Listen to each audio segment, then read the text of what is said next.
नमस्कार, मी आशिष मगर. स्वागत आहे तुमचं एटीएम गुरु या यूट्यूब चॅनलवर.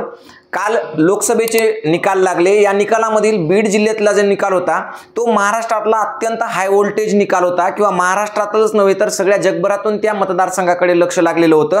कारण तिथं मागच्या काही दिवसात ज्या काही घडामोडी झाल्या त्या अत्यंत विचित्र पद्धतीच्या होत्या आणि त्याच्यामुळे त्या मतदारसंघाकडे सगळ्यात जास्त लक्ष होतं सगळ्यांचं.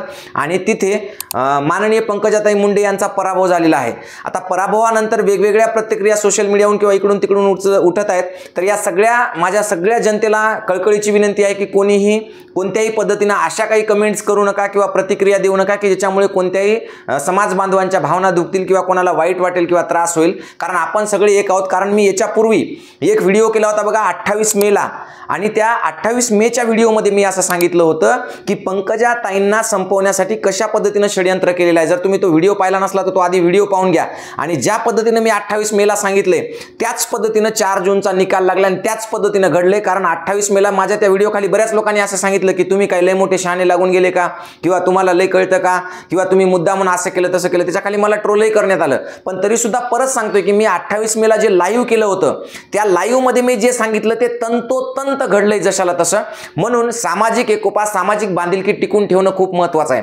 आजच्या व्हिडिओमध्ये आपल्याला काय पाहायचंय, तर आजच्या व्हिडिओमध्ये पाहायचंय की पंकजाताईंचा पराभव नेमका कोणी केला, हे काय षडयंत्र आहे.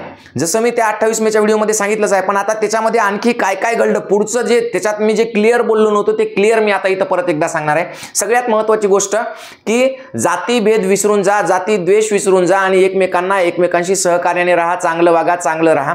मुळात बीडचा जिल्हा म्हणजे कैलासवासी लोकनेते गोपीनाथरावजी मुंडे यांचा जिल्हा म्हणून ओळखला जातो. 1978 पासून कधीही पराभव पाहिला नव्हता. म्हणजे 78ला जिल्हा परिषदला आले असतील, त्याच्यानंतर विधानसभेला आले असतील, त्याच्यानंतर 2009ला ते लोकसभेला पहिल्यांदा निवडून गेले आणि ते सुद्धा कमी मताने नव्हे तर जवळपास 1,40,000 मतांनी ते लोकसभेला निवडून गेले.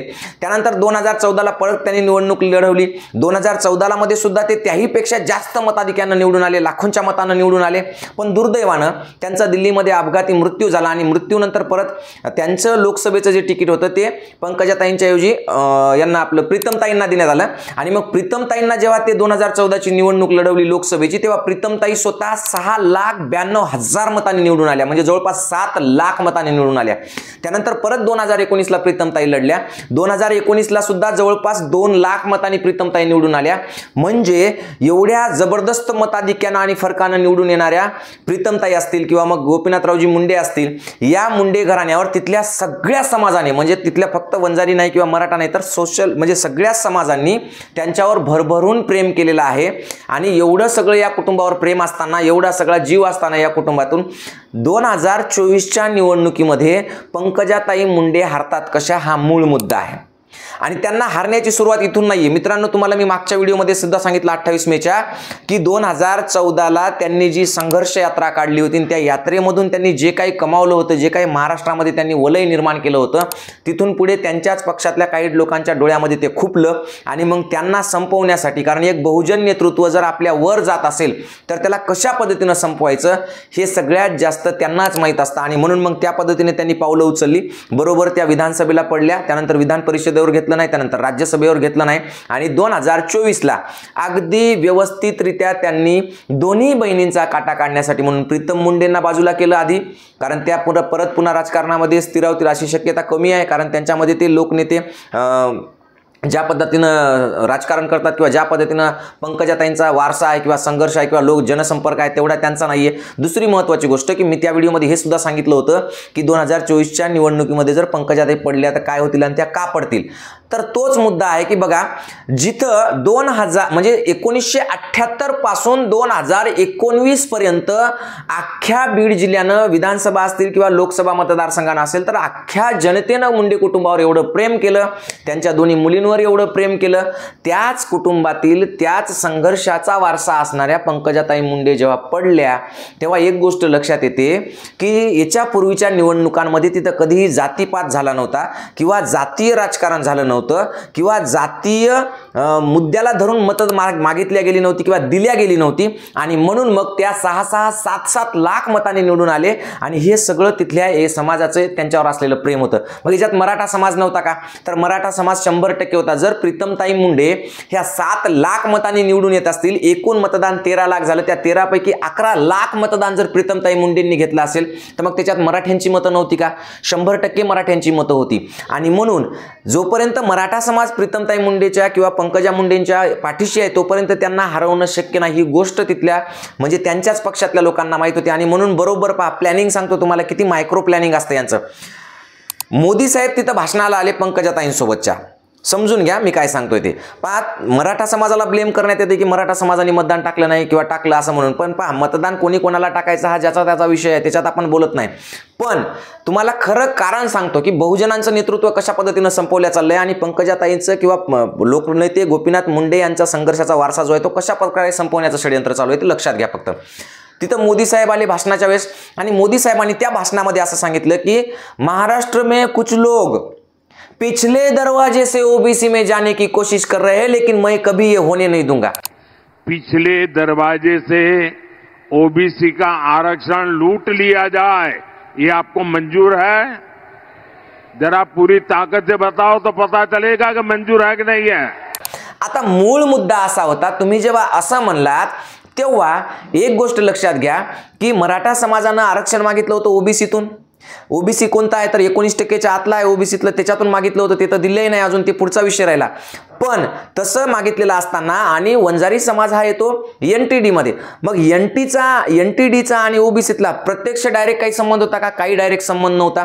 तरी सुद्धा तिथं जाऊन असं वक्तव्य केलं. याच्यामुळे काय झालं की मराठा समाजाचं जे पंकजाताईंवर आणि कुटुंबावर प्रेम होतं ते कायम आहे, पण बीजेपी किंवा मोदी साहेब आपल्याला ओबीसीतून आरक्षण देण्यास तयार नाहीत आणि उलट त्यांनी आपल्याला निवडणुकीमध्ये हिनवलं, आपल्याला त्यांनी एक प्रकारे चिडवलं. असा जो समाज तयार झाला मराठा समाजाच्या मतामध्ये आणि त्याचाही याच्यामध्ये फरक पडला. म्हणजे मूळ मुद्दा असा होता की त्या भाषणापूर्वी मराठा समाजाने असं प्रत्येक मराठातल्या प्रत्येक समाजातल्या प्रत्येक व्यक्तीने असं कधीच ठरवलेलं नसेल की आम्हाला पंकजाताईंना मतच द्यायचं नाही. पण ही जी हिनवायची सुरुवात झाली तिथून मात्र हे प्रकार बदलला. किंवा मग महाराष्ट्राचे उपमुख्यमंत्री जे देवेंद्र फडणवीस साहेब होते ते सुद्धा बीडमध्ये एकाही सभेला आले नाही. म्हणजे ते सभेला न येणं, त्यांचे मित्र धनंजय मुंडे साहेब यांनी त्यांचा प्रचार करणं आणि पंकजाताईंचा पराभव होणं, मोदी साहेबांनी असं बोलणं, या सगळ्या गोष्टीमधून एक गोष्ट क्लिअर होते जे मी 28 मेच्या व्हिडिओमध्ये बोललो होतो रिझल्ट लागायच्या आधीच्या, की पंकजाताईंना आणि प्रीतमताईंना संपवण्यासाठी हे सगळं षडयंत्र चालू आहे. म्हणून माझं सगळ्या समाज बांधवांना, मराठा समाजाचे असो, वंजारी समाजाचे असो किंवा कोणत्याही समाजाचे असो, तर पहा सगळ्या समाज बांधवांना माझी एकच कळकळीची विनंती आहे की मित्रांनो एक गोष्ट लक्षात घ्या, इथलं कोणतंही बहुजन नेतृत्व वर जायला लागलं की त्यांना संपवण्याचा कार्यक्रम बरोबर करण्यात येतो. साधी गोष्ट आहे, पंकजाताईंना तिथं जर जिंकूनच आणायचं असलं असतं तर तिथं जातीपातीचं राजकारण झालं नसतं. जे जातीपातीचं राजकारण झालं नव्हतं त्यावेळेला त्या घराण्याचे सगळेच लोक इतक्या लाखोंच्या बहुमताने निवडून होते. पण याच निवडणुकीच्या वेळेस मोदी साहेबांनी जेव्हा असं म्हटलं की पिछले दरवाजे से कुछ लोग घुसना चाहते और मैं उनको घुसने नहीं दूंगा, तिथून पुढे मराठा समाजाला हिनवल्यामुळे, त्यांच्याबद्दल द्वेषपूर्ण असं वक्तव्य केल्यामुळे त्याचा परिणाम खूप मोठा झाला. जरी तुम्हाला वाटत असेल की जरांगे पाटील याच्यासाठी कारणीभूत आहे किंवा काही, तर ह्या गोष्टी खूप वेगळ्या आहेत, नंतरच्या आहेत. पण मूळ मुद्दा हा होता की पंकजाताईसोबत कधीही कोणत्याही मराठा समाजाचं वाईट नव्हतं. मी तुम्हाला हेही सांगितलं होतं आधीच्या व्हिडिओमध्ये की त्यांनी जी यात्रा काढली होती संघर्ष यात्रा, ती सुद्धा जिजाऊंच्या चरणी स्पर्श करून जिजाऊंच्या आशीर्वादाने काढलेली होती. म्हणजे त्या मराठा द्वेषी नाहीत, हे सुद्धा तेवढंच क्लिअर आहे. पण या सगळ्या षडयंत्रातून पंकजाताईंचा बळी घेण्यात आला एवढं मात्र नक्की आहे. आज महाराष्ट्राचा जर विचार केला तर महाराष्ट्रामध्ये एक सुद्धा असा बहुजन नेता सापडणार नाही की ज्याचं महाराष्ट्रभर प्रस्थ आहे किंवा ज्याला महाराष्ट्रात ओळख आहे आणि केंद्रात सुद्धा ओळख आहे. एकनाथ खडसे साहेब संपून गेले, पंकजाताई या निवडणुकीनंतर संपून टाकला आणि पद्धतशीर संपवला. मागचा व्हिडिओ पाहून घ्या तुम्ही, 28 तारखेचा कळून जाईल. त्याच्यानंतर कोण आहे? नारायण राणे, त्यांना कोणी विचारत नाही. किंवा कोणताही नेता घ्या तुम्ही, अजित पवार विषय संपला, एकनाथ शिंदे त्यांचा पण विषय संपला, थोडाफार तरलाय पण तोही विधानसभेत संपून जाईल. म्हणजे एकही बहुजनांचा नेता वर जाऊ द्यायचा नाही, ही यांची खेळी आहे आणि म्हणून हे सगळं चालू आहे. म्हणून माझ्या सगळ्या समाजातल्या सगळ्या लोकांना विनंती आहे कळकळीची की बहुजन समाजाने एकत्र राहावं, सगळ्यांनी मिळून मिसळून राहावं. आपापसात जातीभेद करण्यापेक्षा आपापसातल्या अडचणी समजून घ्या, एकमेकांना सहकार्य करा, एकमेकांच्या भल्यासाठी प्रयत्न करा आणि शक्य असेल तर कोणत्याही अफवांना बळी पडू नका आणि हे षडयंत्र समजून घ्या आणि ते तुम्ही लक्षात ठेवा. कारण इथून पुढे तरी किमान आपल्या बहुजनांचे नेते अशा पद्धतीने संपू नये किंवा अशा षडयंत्राला बळी पडू नये, म्हणून जातीपातीच्या राजकारणापासून दूर राहा एवढी तुम्हाला कळकळीची विनंती करतो आणि थांबतो. जय जिजाऊ, जय शिवराय.